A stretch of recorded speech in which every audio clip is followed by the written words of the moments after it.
Hey guys, it's Evan from EvanTubeHD, and today we're going to take a break from toys and talk about something else I love, reptiles.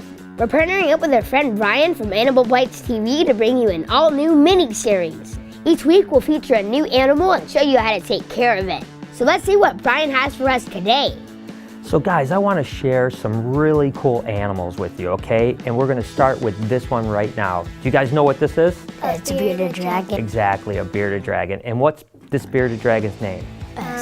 Steven. Now, bearded dragons are from Australia. Do you guys know where that is? Way down below, right? And they're really cool animals there. And they happen to be one of the coolest pets, especially for kids. As you can see, they just kind of chill out. Here, let me just see Steven for 1 second. You know what I love to do with Steven? Like just put him on top of someone's head like that. Now, isn't that cool?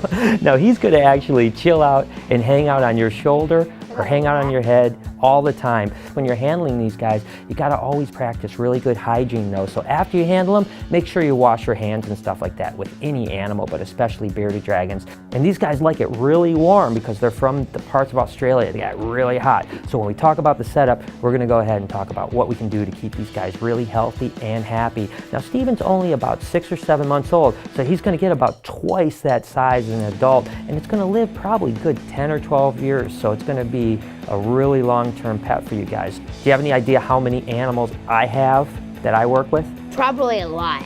Lots of snakes. We have about 30,000 snakes and other lizards. So we work with all kinds of ones, but we work with really cool animals just like this bearded dragon. So you guys want to learn how to set it up so that you can keep it as a cool pet? Yeah. Okay, let's do it. So our friends over at ZooMed sent this setup, and this is going to give us everything if you want to keep a bearded dragon as a pet. And you guys are going to help me out set it up, right? Okay, so let's start with the bedding. We're going to use a type of sand here, so you pick this up and just dump it all in there. Just give it a good dump. There you go. All right, I'm going to spread it around. And it's kind of got that red sand look, kind of almost like it does in Australia. So you just basically spread this down on the bottom and whew, it's a little dusty, isn't it? But once that settles, it's going to be good. So we got 2 bowls here, right? One is going to be for water, because everything needs water, right? Although most of the water that Steve is going to get is going to come from its food, believe it or not. In the wild, they don't really drink that much water, but we still give them a water bowl. And then this is just going to be a bowl that we can put its veggies in. And now we need to kind of decorate things, because this looks kind of boring, don't you think? Now, bearded dragons love to climb, so I'm going to give you guys a couple things to put in here. You guys can put it wherever you want and make it look really cool. Here, this is, got it? All right, you got that one? Wherever you want to put it. You like that? You can drop it now, put it wherever. Where do you want this? Right there's fine? Okay, cool. And again, all this is going to do is basically give him kind of almost like a little jungle gym, right? What does cold-blooded mean? So cold-blooded is basically means that whatever the temperature of your house is, that's the temperature of their body, okay? So if they're a little bit cold, they're gonna actually slow down and not be as active. But that's why they love to hug people, because we're nice and warm. So we always wanna keep a thermometer in all the cages so that we can tell that the temperature is right for those guys. It also helps them digest their food. And your house is gonna be a little bit cold. These guys love it out in the sun, and so they need a really good light. Now this is the perfect light setup here, and you can see that it has 2 light bulbs. You see these guys?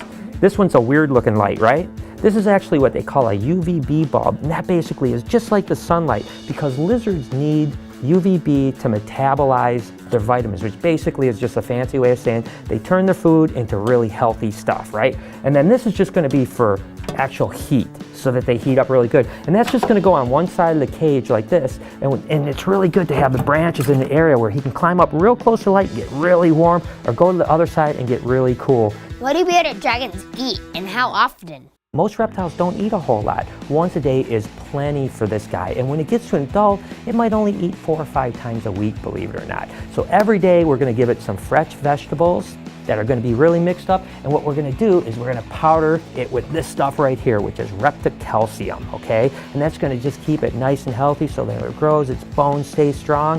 And you're gonna give it maybe superworms or even crickets that are dusted with this powder as well, once or twice a day. And it's pretty cool because Steve will run around and he'll catch those crickets. It's pretty cool to see him chase them down, huh?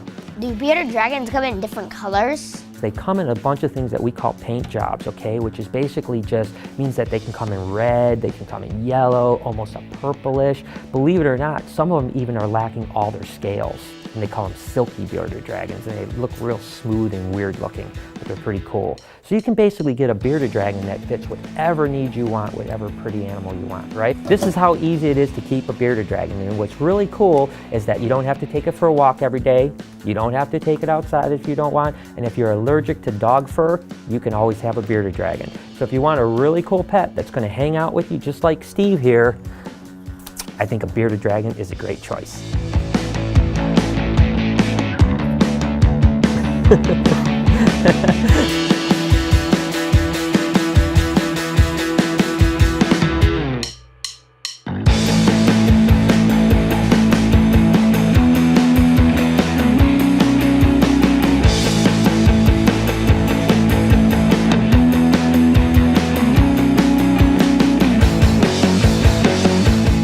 Thanks, Brian, for teaching us about bearded dragons. They're awesome reptiles. Make sure to tune in next week where we feature another cool animal. Thanks for watching, and we'll see you guys next time. Bye! For more information on bearded dragons, make sure you check out this video on AnimalBytesTV.